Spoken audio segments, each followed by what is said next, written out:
Hello friends, welcome to my channel. I am Dr. Beena Sethi, Associate Professor in Chemistry, and my today's topic is chemical bonding, and in which I am going to discuss van der Waals forces. As I discussed earlier that chemical bonding is of 5 types. Chemical bonding is of 5 types, in which first is ionic bonding, second is covalent and coordinate bonding, third is metallic bonding. These all 3 are primary bonding. Now, fourth one is hydrogen bonding. I discussed in my last video, and last one is van der Waals forces. So these 2 are secondary bonding. In these 2 secondary bondings, what we will see that molecule has made first primary bond. उसके बीच में 2 atoms के बीच में primary bond बन चुका है, अब वो secondary bonding बना रहा है. इसमें hydrogen bonding we discussed in my last video, और आज हम डिस्कस कर रहे हैं van der Waals forces. van der Waals forces क्या होते हैं और कैसे बनते हैं. सपोज ये एक कोवेलेंट मॉलिक्यूल है जिसमें 2 एटम्स हैं. ये दूसरा एक मॉलिक्यूल है जिसमें अगेन देयर आर 2 एटम्स. इन दोनों ने एक कोवेलेंट बॉन्ड बना लिया है, इनकी प्राइमरी बॉन्डिंग कंप्लीट हो गई है.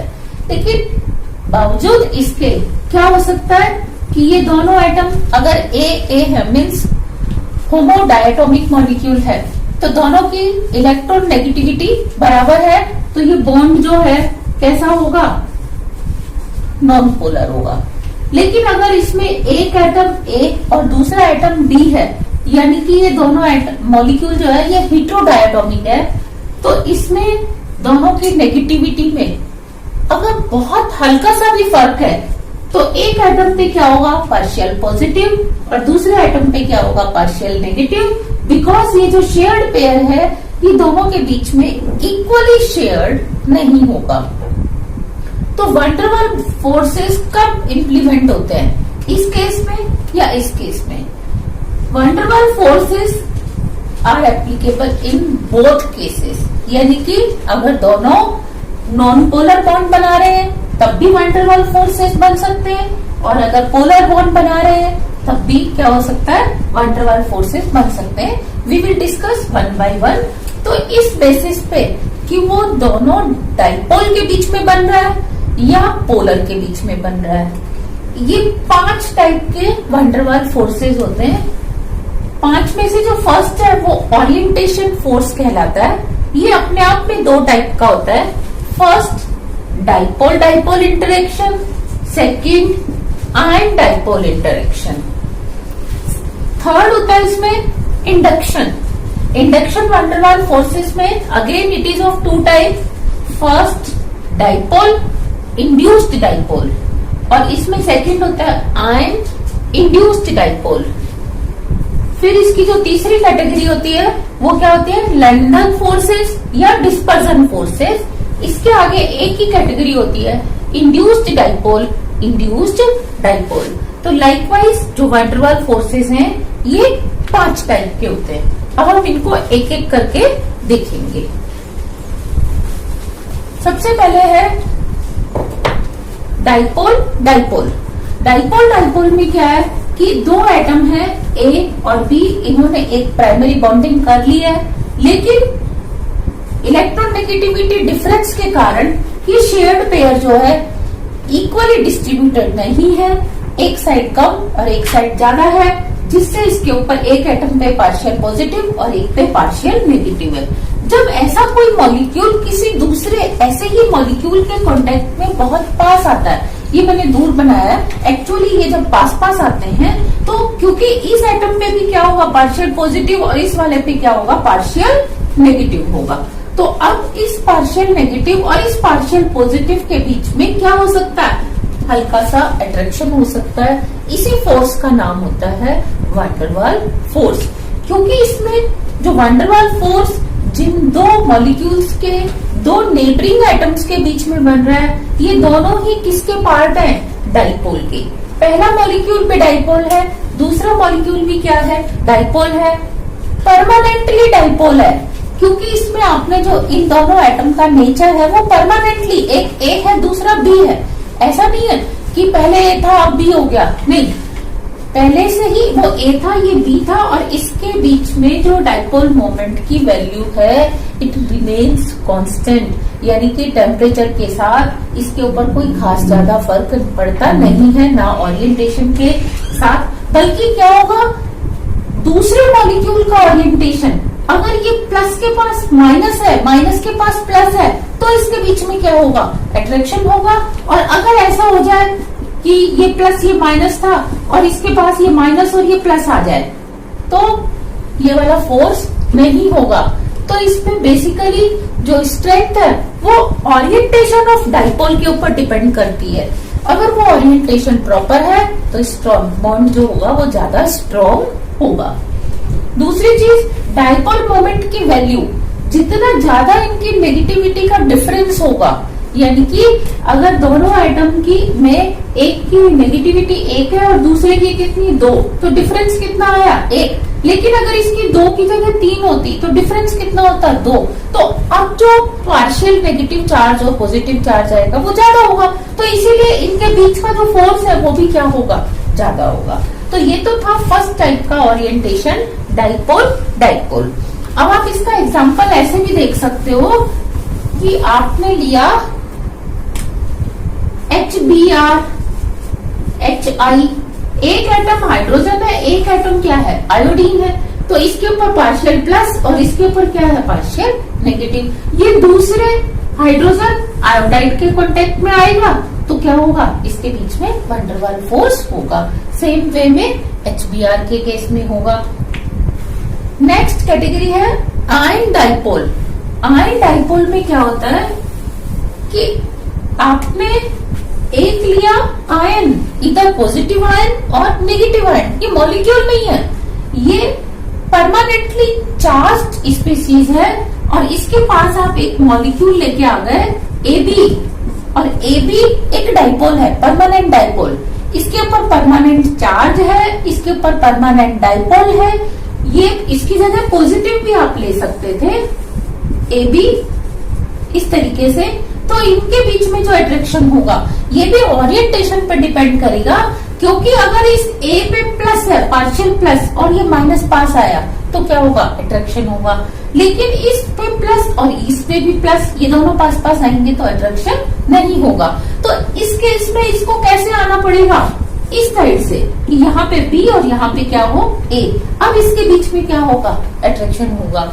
तो क्योंकि ये दोनों परमानेंटली चार्ज स्पीसीज है, ये आयन है और ये डाइपोल है, तो इस वाले अट्रैक्शन को हम क्या कहते हैं, आयन डाइपोल अट्रैक्शन कहते हैं। इसकी जो नेक्स्ट कैटेगरी है उसमें क्या है, इंडक्शन। इंडक्शन क्या है कि जो हमारा मॉलिक्यूल है उसमें पहले से डाइपोल मोमेंट एक में बिल्कुल भी नहीं है और दूसरे में क्या है। देखो आपने लिया A2, A ये ले लिया, तो इसमें कोई डाइपोल मोमेंट नहीं है, दोनों की नेगेटिविटी क्या है, इक्वल है। लेकिन दूसरा मॉलिक्यूल आपने लिया AB, अब इसमें एक के ऊपर क्या होगा, प्लस, एक के ऊपर क्या होगा, नेगेटिव। तो अब आप पार्शियल प्लस और पार्शियल माइनस, अब आप बताओ क्या इनके बीच में अट्रैक्शन पॉसिबल है? यस। कैसे कि ये जो पॉजिटिव चार्ज है ये क्या करेगा, इस एटम के जो इलेक्ट्रॉन्स हैं, नेगेटिवली चार्ज क्लाउड है, इसको ये अपनी तरफ क्या करेगा, अट्रैक्ट कर लेगा इस तरीके से। तो यहाँ पे पार्शियल नेगेटिव इंड्यूस्ड करेगा। जब ये वाला A इसके पास आएगा तो ये इसके क्लाउड को पोलराइज्ड कर देगा और यहाँ पे नेगेटिव आ जाएगा और इस एंड पे क्या हो जाएगा, पार्शियल पॉजिटिव। अब इस A एटम का ये जो पार्शियल पॉजिटिव है ये इस एटम में पोलराइजेशन करेगा और इसके इलेक्ट्रॉन को अपने पास अट्रैक्ट कर लेगा। तो यहाँ पे क्या आ जाएगा, पार्शियल पॉजिटिव। तो आपने देखा कैसे एक जो परमानेंट डाइपोल था उसने दूसरे मॉलिक्यूल में जो कि नॉन पोलर है डाइपोल इंड्यूस्ड कर दिया। तो इस तरीके से इनके बीच में अब इंड्यूस्ड डाइपोल और डाइपोल के बीच में ये जो अट्रैक्शन होता है इसको हम कहते हैं डाइपोल इंड्यूस्ड डाइपोल अट्रैक्शन।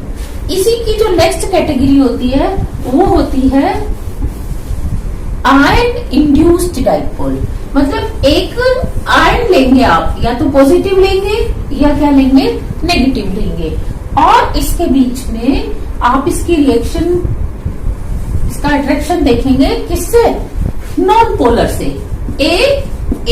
अब ये नॉन पोलर मॉलिक्यूल था, इसमें किसी भी तरह का प्लस और माइनस नहीं था, लेकिन इस प्लस ने क्या किया, इसके अंदर पोलराइजेशन डेवलप कर दिया, तो यहाँ पे पार्शियल नेगेटिव आ गया। सेम वे में अब इस ए का जो यहाँ पे पार्शियल पॉजिटिव बना, ये इस ए एटम को भी क्या करता है, पोलराइज्ड कर देता है, तो यहाँ पे क्या हो जाता है, पार्शियल पॉजिटिव, इधर नेगेटिव।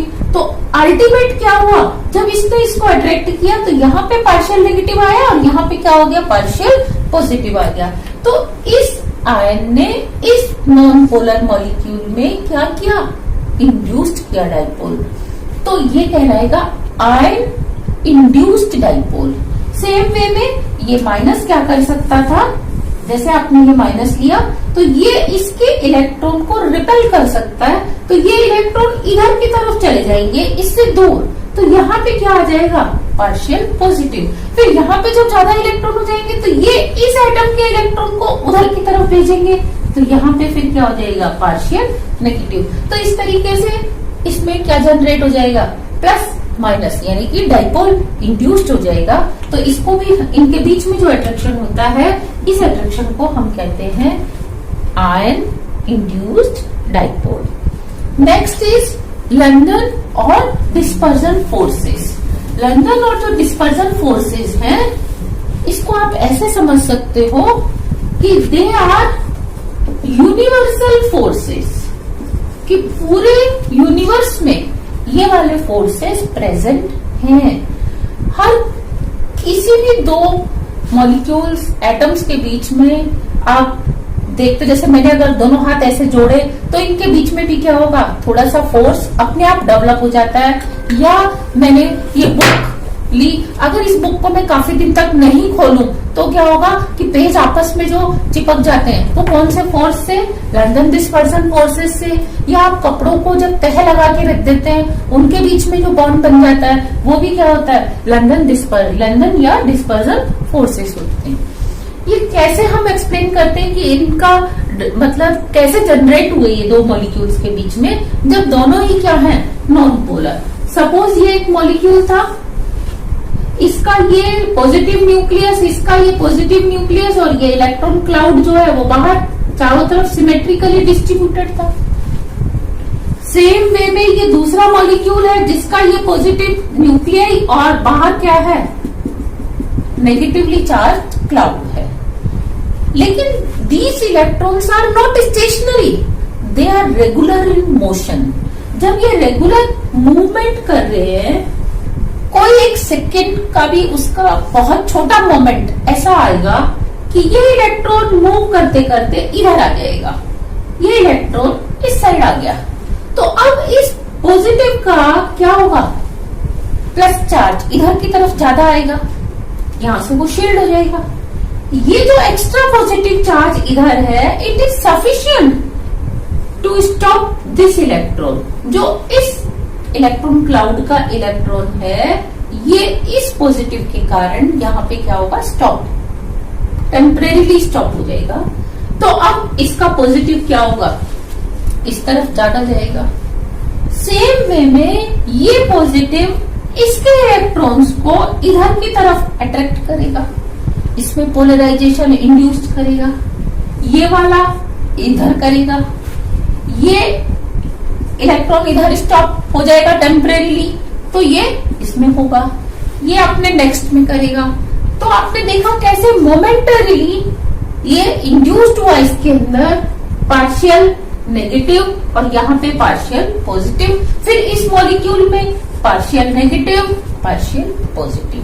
तो अब ये इंड्यूस्ड डाइपोल, ये भी इंड्यूस्ड डाइपोल, इनके बीच में जो अट्रैक्शन होता है, this attraction is called induced dipole attraction. लेकिन ये वाले जो बॉन्ड हैं वो काफी वीक होते हैं। क्यों? क्योंकि ये परमानेंट नहीं था। जो सोर्स है इंड्यूस डाइपोल करने का, वो परमानेंट नहीं है। क्या है? ये इलेक्ट्रॉन तो मोशन में है। ये electron after this moment it will reach here. जैसे ही ये इलेक्ट्रॉन यहां से वापस इधर पहुंचेगा तो ये अपने इस प्लस को क्या करेगा? शील्ड कर लेगा। अब ये इस एटम का इलेक्ट्रॉन फोर्सफुली इस तरफ जाएगा तो यहाँ पे प्लस चार्ज खत्म हो जाएगा। जब इसका प्लस खत्म हो गया तो ये वाला माइनस इधर की तरफ जाएगा, ये इधर की तरफ जाएगा। तो क्या होगा कि ये बॉन्ड अपने आप तो बना था और अपने आप ही क्या होता है? ब्रेक हो जाता है। पर इसमें ऐसा नहीं है कि ये इसी डायरेक्शन में बनेगा। आप ऐसा एज्यूम करो कि जब ये इलेक्ट्रॉन इधर था तो जितनी देर में ये इधर से चल के वापस इधर आता है, जब ये ऊपर आ जाता है तो उतनी देर तक ये नीचे की तरफ क्या रहता है? प्लस चार्ज रहता है। यहाँ पे पार्शियल पॉजिटिव। अब यहाँ पे कोई मॉलिक्यूल आ जाए तो ये इसके इलेक्ट्रॉन को यहीं पे स्टॉप कर लेगा, तो ये प्लस माइनस में बॉन्ड बन जाएगा और यहाँ पे प्लस आ जाएगा। फिर क्योंकि ये इलेक्ट्रॉन रुका नहीं है, ये तो मोशन में, ये वापस चलता हुआ इधर आएगा तो फिर इसको अपने आप चलना पड़ जाएगा। तो ये हर डायरेक्शन में, कभी इस डायरेक्शन से बनता है, कभी ऊपर की डायरेक्शन से, कभी नीचे की डायरेक्शन, कभी सामने। तो इस तरीके से ये हर डायरेक्शन में बनता भी रहता है, ब्रेक भी होता रहता है और ये काफी वीक होता है। तो इसको हम क्या कहते हैं? लंदन फोर्सेस या डिस्पर्जन फोर्सेस। और ये दो नॉन पोलर मॉलिक्यूल्स के बीच में होता है। तो मैं आपको कुछ एग्जांपल्स दे रही हूँ, उसमें आपने आइडेंटिफाई करना है कि कौन से केस में कौन सा बॉन्ड होगा। तो हम देखते हैं कुछ एग्जांपल्स। जैसे सबसे पहले मैंने लिया हाइड्रोजन हाइड्रोजन, दूसरा केस मैंने लिया हाइड्रोजन HCl, तीसरा केस मैंने लिया HCl Cl-, चौथा केस मैंने लिया HCl H+, या फिर मैंने लिया नाइट्रोजन नाइट्रोजन। इसके अलावा मैंने लिया नाइट्रोजन HBr। तो अब हमने ये देखना है कि इसमें कौन से केस में कौन सा बॉन्ड होगा। देखो ये नॉन पोलर है हाइड्रोजन, ये भी नॉन पोलर, दो नॉन पोलर आ गए तो दोनों में इंड्यूस्ड होगा, इट मीन्स लास्ट कैटेगरी। आपने लिया ये नॉन पोलर और ये पोलर, तो ये पोलर इसमें इंड्यूस्ड कर देगा, तो ये हो जाएगा dipole induced dipole, third category. फिर आपने लिया आयन और डाइपोल, तो ये हो जाएगा आयन डाइपोल। फिर आपने लिया ये आयन ये डाइपोलर, तो ये भी आयन डाइपोल कैटेगरी का होगा। फिर आपने लिया ये भी नॉन पोलर ये भी नॉन पोलर, तो इंड्यूस्ड इंड्यूस्ड। फिर आपने लिया नॉन पोलर और ये HBr पोलर, तो नॉन पोलर और पोलर में क्या होगा? Dipole induced dipole. तो इस तरीके से आपको एग्जाम में क्वेश्चन सॉल्व करना पड़ सकता है। Energy of orientation forces is given by this formula. इसमें हम दोनों ही तरह के फोर्सेस की एनर्जी इससे निकालते हैं। Wi = माइनस म्यू स्क्वायर, मतलब डाइपोल मोमेंट का स्क्वायर, 4π एप्सिलॉन का स्क्वायर और r की power 6 into α0 polarisability standard plus μ0/kT। इस टर्म को अगर हम अल्फा लिखते हैं पोलराइजेबिलिटी से, तो this formula becomes μi = minus μ0 α/4π epsilon 0 R6 इसका स्क्वायर अपॉन R6।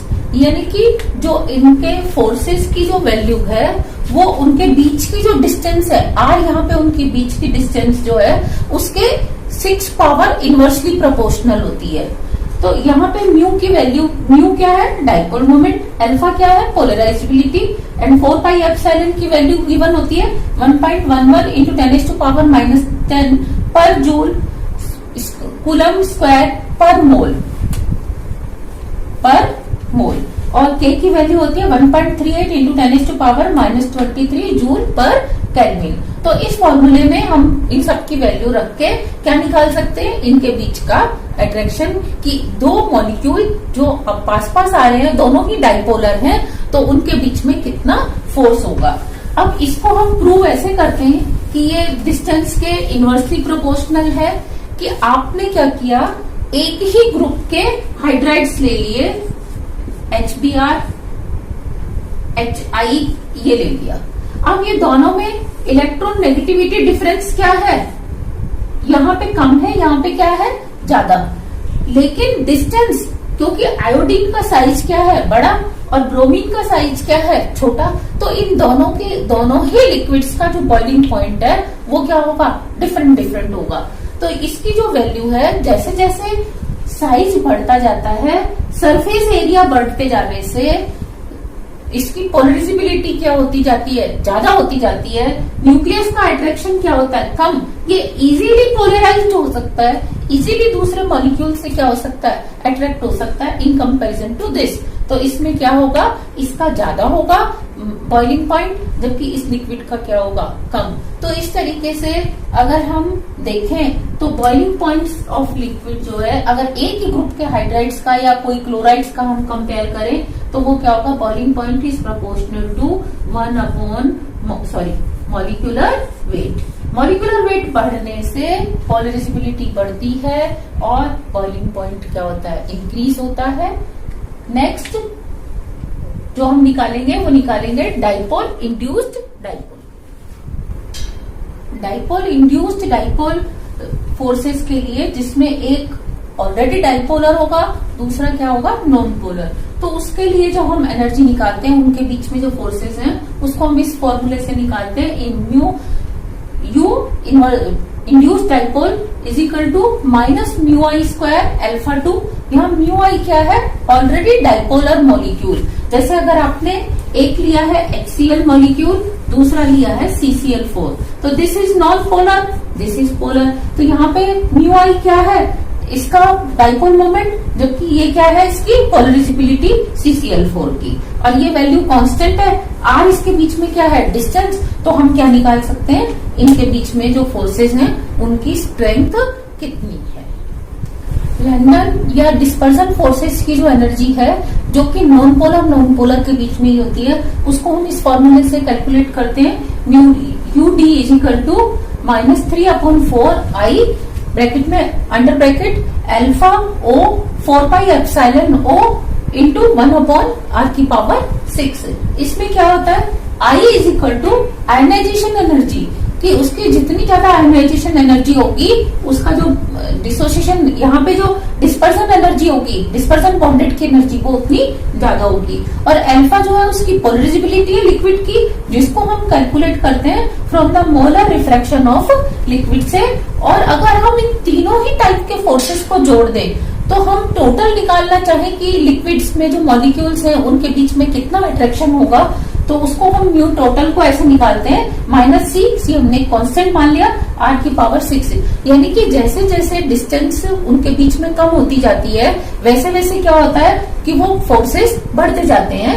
और इसको हम ऐसे भी मान सकते हैं कि इसको हम ऐसे समझ सकते हैं, हीलियम से लेके जब हम जिनोन तक जाते हैं, तो क्योंकि साइज क्या होता जा रहा है, इनर्ट गैसेस का इंक्रीज होता जा रहा है, तो इनकी पोलराइजेबिलिटी क्या होती जाती है, इंक्रीज होती जाती है। इसीलिए इनके वंडरवल फोर्सेस की एनर्जी जो होती है वो क्या होती है, ज्यादा होती है, और वो ज्यादा होने से इनका जो बॉइलिंग पॉइंट है वो क्या होता है, इंक्रीज होता है। ये इसके फेवर में एक एविडेंस है। सेम वे में अगर आप मिथाइल फ्लोराइड से लेके मिथाइल आयोडाइड तक आप मूव करते हो, तो मॉलिक्यूल का जो साइज है वो धीरे धीरे क्या होता जा रहा है, इंक्रीज होता जा रहा है। इस इंक्रीज के कारण ही सरफेस एरिया बढ़ रहा है और पोलराइजेबिलिटी क्या होती जा रही है, इंक्रीज होती जा रही है। पोलराइजेबिलिटी इंक्रीज होने से ही क्या हो रहा है कि उसके बीच में जो बॉन्ड बन रहे हैं वो कैसे बन रहे हैं, स्ट्रॉन्ग बन रहे हैं। लेकिन आपने यहाँ देखा कि R की वैल्यू जैसे जैसे हम कम करते जाते हैं, वैसे वैसे ये फोर्सेस क्या होते जाते हैं, मतलब पास आने से बढ़ते जाते हैं,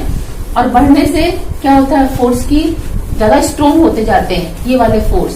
लेकिन क्या हम इसको इनफाइनाइटली बहुत छोटे लेवल तक भी इसको पास ला सकते हैं कि ये दो एटम थे, ये दूसरे दो एटम थे एक मॉलिक्यूल को, तो हम इन दो एटम्स को कितना पास ला सकते हैं, मैक्सिमम कितना कर सकते हैं? क्योंकि जैसे जैसे हम इनको पास लाते जाते हैं तो इसकी एनर्जी क्या होती जाती है, कम, क्योंकि फोर्स क्या होता जा रहा है, बढ़ता जा रहा है। एक स्टेज ऐसी आती है कि ये इसके बीच में ये एक मॉलिक्यूल था, ये दूसरा मॉलिक्यूल था, ये बॉन्डेड था प्राइमरी बॉन्ड से, ये अब एक दूसरे को टच करने लग गए हैं। अब अगर आप इसको और ज्यादा, इन दोनों नेबरिंग एटम को और ज्यादा क्लोज लाते हो, इस तरीके से, ये इसका एटम था और ये इसका, ये दोनों जब और ज्यादा क्लोज आ जाते हैं तो अब इसका न्यूक्लियस और इसका न्यूक्लियस दोनों एक दूसरे को रिपेल करने लगते हैं और इसकी एनर्जी एकदम से क्या होती है, बढ़ जाती है। और ये एनर्जी, जब ये सिर्फ एक दूसरे को टच कर रहे थे तो इस एनर्जी की वैल्यू थी सिग्मा। तो जब इनकी जो डिस्टेंस है वो सिग्मा से क्या हो जाए, ग्रेटर देन, लेस देन हो जाए या इक्वल हो जाए इनके बीच की डिस्टेंस, तो नेबरिंग एटम्स की, तो क्या होता है, ये अट्रैक्शन जो है रिपल्शन में कन्वर्ट हो जाता है और सिस्टम की एनर्जी क्या हो जाती है, इंक्रीज हो जाती है और ये बॉन्ड ब्रेक हो जाता है। And this type of repulsion is called not van der Waals forces, इसको हम कहते हैं वान डर वाल रिपल्शन। वान डर वाल रिपल्शन भी तब होता है जब प्राइमरी बॉन्डिंग मॉलिक्यूल्स में हो चुकी है, दूसरे मॉलिक्यूल में भी हो चुकी है, फिर आप उन मॉलिक्यूल्स को सिग्मा डिस्टेंस से भी ज्यादा क्लोज लाते हो तो वो बजाय बॉन्ड बनने के क्या होता है, break. Factors affecting strength of van der Waals forces.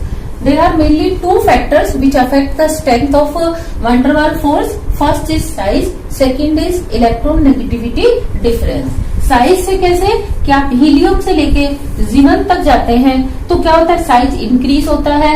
Size increase होने से क्या होगा कि पोलराइजेबिलिटी इंक्रीज होगी, न्यूक्लियस का इन इलेक्ट्रॉन्स पे होल्ड क्या होगा, कम होगा, and they can get polarized in any direction easily. तो इसीलिए इनका बॉइलिंग पॉइंट ज्यादा होगा।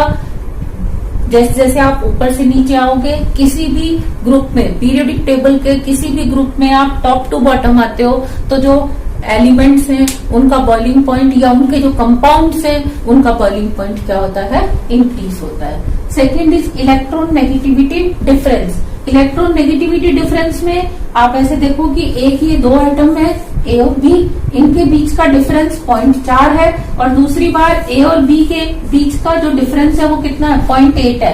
तो इस केस में जब दूसरा बॉन्ड बनेगा तो यहाँ पे जो अट्रैक्शन होगा वो कम होगा और यहाँ पे जो अट्रैक्शन होगा वो क्या होगा, ज्यादा, यानी कि डाइपोल डाइपोल अट्रैक्शन जो है वो ज्यादा होगा तो इसकी वैल्यू क्या होगी, ज्यादा होगी। तो ये थे दो फैक्टर्स जिससे वान डर वाल बॉन्ड की स्ट्रेंथ क्या होती है, इंक्रीज होती है।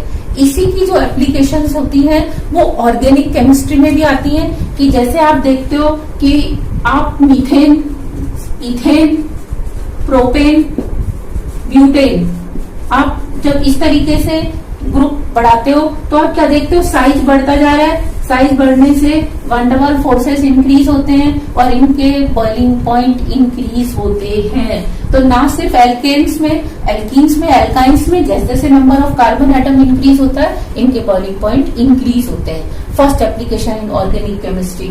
सेकेंड एप्लीकेशन इसकी होती है कि आपने एक तो नॉर्मल चेन ली, जैसे ये आपने लिया पेंटेन की नॉर्मल चेन, एक आपने लिया पेंटेन की आइसोपेंटेन, दूसरा आपने लिया नियोपेंटेन।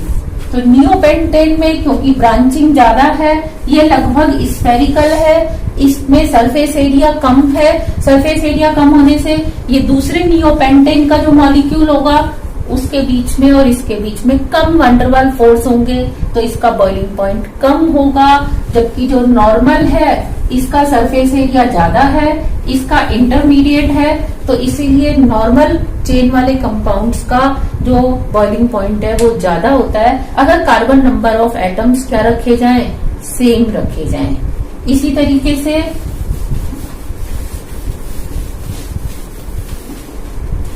अगर आप ये देखें कि ये दो एटम हैं, दोनों पोलर हैं, ये पोलर मॉलिक्यूल का एग्जांपल ले रही हूं, इसमें अगर एक एटम हाइड्रोजन आ जाता है और दूसरा एटम नेसेसरीली फ्लोरीन या नाइट्रोजन या ऑक्सीजन होता है, फिर ये ऐसे ही एक और मॉलिक्यूल के कांटेक्ट में आता है, तो इस केस में जो वान डर वाल फोर्स है वो इतना ज्यादा होता है कि इसको हम वंडरवाल ना कह के हाइड्रोजन बॉन्ड कह देते हैं। तो hydrogen bond is a type of van der Waals force और is a type of secondary force.